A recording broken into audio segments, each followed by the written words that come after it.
ஒரு ஊர்ல அழகான காட்டுக்கு அருகில ஒரு குட்டி கிராமம் இருந்துச்சு. அந்த ஊர்ல நல்ல மனசும் புத்திசாலித்தனமும் நிறைந்த பாட்டி ஒருத்தர் இருந்தாங்க. அவருக்கு எல்லாரும் நானின்னு சொல்லி கூப்பிடுவாங்க. நானி தினமும் குழந்தைகளுக்கு கதை சொல்லுவாங்க. அதனால அவர்களை எல்லாரும் விரும்பினாங்க. ஒரு நாள் மாலையில் நானி வீட்டுக்கு வெளியே நிறைவான ஒரு கரை தண்டையை பின்னிக் கொண்டிருந்தாங்க.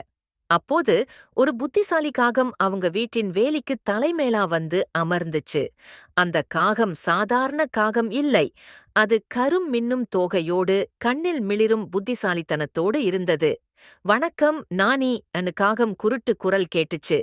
"நீங்க நிறைய கதைகள் சொல்றீங்க. ஆனா இன்றைக்கு நானே ஒரு கதை சொல்ல விரும்புறேன்.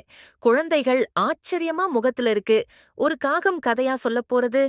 "சரி திரு காகான்னு நானி சிரிச்சு, உங்க கதைய கேக்கலாம்." காகம் கண்ணை மின்ன விட்டுக்கிட்டு கதைய தொடங்குச்சு. நேரம் கடந்த ஒரு புத்திசாலி காகம் இருந்துச்சு. ஒரு பரவலான வறட்சி நேரத்துல எல்லா ஆறுகளும் வற்றி போயிடுச்சு. விலங்குகளும் பறவைகளும் தண்ணீர் தேடி அலைய ஆரம்பிச்சாங்க. அந்த காகம் கூட உயரம் உயரம் பறந்து தண்ணீர் தேடிச்சு. ஆனா எங்கும் எதுவும் இல்ல. நேரம் கடந்து ஒரு பெரிய பானை பக்கத்துல தண்ணீர் இருந்தது அன்னு காகம் சொன்னது.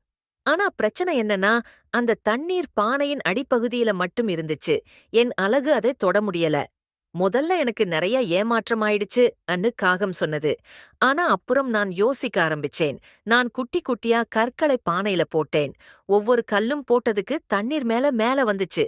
இப்படி நிறைய கல்லு போட்டதுக்கு பிறகு தண்ணீர் மேல வர ஆரம்பிச்சுச்சு. பிறகு நான் அருமையா குடிச்சேன். அந்த காகம் புத்தியால் தண்ணீர் கிடைத்தது மட்டுமல்ல, மற்ற விலங்குகளுக்கும் இது ஒரு நல்ல பாடம் கற்றுக் கொடுத்துச்சு இன்னு காகம் கதைய முடிச்சுச்சு. குழந்தைகள் கைத்தட்டினாங்க. நானி மகிழ்ச்சியாய் சிரிச்சாங்க. "மிகவும் நல்ல கதை திரு காகான்னு நானி சொன்னாங்க. இது நம்ம யோசிக்கிற புத்திசாலித்தனம் எவ்வளவு முக்கியம் என்பதை கற்றுக் கொடுக்குது." "ஆமாம்" அன்னு காகம் சொன்னது. "எந்த பிரச்சனையா இருந்தாலும் அமைதியா யோசிச்சா ஒரு வழி கண்டுபிடிக்கலாம்."